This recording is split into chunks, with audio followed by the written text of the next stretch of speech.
ইতিমধ্যে সবাই জানে যে বিসিবির সভাপতির পদ হারিয়েছেন ফারুক আহমেদ। নিজে পদত্যাগ না করলেও পরিচালকদের অনীহা ও জাতীয় ক্রীড়া সংস্থার ক্ষমতা বলে পরিচালক পদ হারিয়েছেন ফারুক। পরিচালক পদ হারানোর সাথে সাথে সভাপতির চেয়ার হারিয়েছেন সদ্য সাবেক বিসিবি প্রধান। বিসিবির গঠনতন্ত্রের সঠিক নিয়ম অনুযায়ী এই কাজ কার্যকর হয়। ৫ আগস্টের পর পাপন বোর্ডের আরেক পরিচালক আহমেদ সাজ্জাতুল আলম ববি এনএসসি মনোনীত পরিচালক ছিলেন। পরে তিনি পদত্যাগ না করলেও তার পরিচালক পদ বাতিল করে এনএসসি।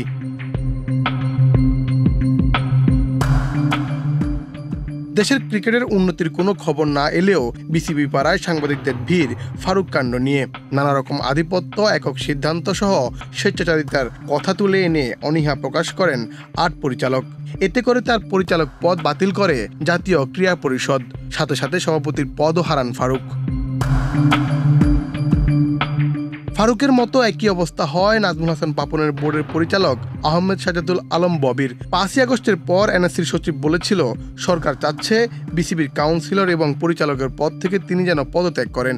তখন ববি এনএসসির সচিবকে বলেন, আপনারা আমাকে কাউন্সিলর মনোনীত করেছেন, কাজেই আমার ব্যাপারে আপনাদের কোনো সিদ্ধান্ত থেকে থাকলে আপনারাই আমাকে জানিয়ে দিন। মূলত বিসিবির গঠনতন্ত্র অনুযায়ী এনএসসি নিজস্ব ক্ষমতা বলে ৫ জন কাউন্সিলর ও ২ জন পরিচালক নিয়োগ দিতে পারবেন। আর ঠিক এই ক্ষমতা বলেই এনএসসি ফারুক আহমেদ ও নাজমুল আবেদিন ফাহিমকে পরিচালক পদে মনোনীত করেন। আবার সেই একই ক্ষমতা বলে ফারুকের পরিচালক পদও কেড়ে নেন। তারপরে আমিনুল ইসলাম বুলবুলকে এনএসসি থেকে বিসিবির পরিচালক পদে মনোনয়ন দিয়ে প্রজ্ঞাপন দেয় এনএসসি এবং তিনি সভাপতি হচ্ছেন এটাও নিশ্চিত।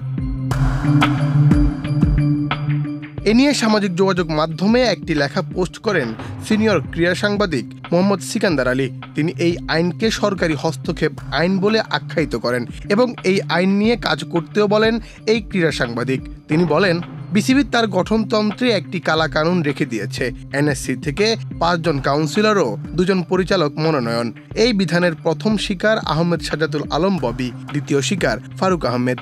আমাদের অনুরোধ থাকবে, বিসিবির গঠনতন্ত্র সংশোধনে প্রথম কলম চালাবে এনএসসির কোটা আইন তথা সরকারি হস্তক্ষেপ আইন বাতিল করা।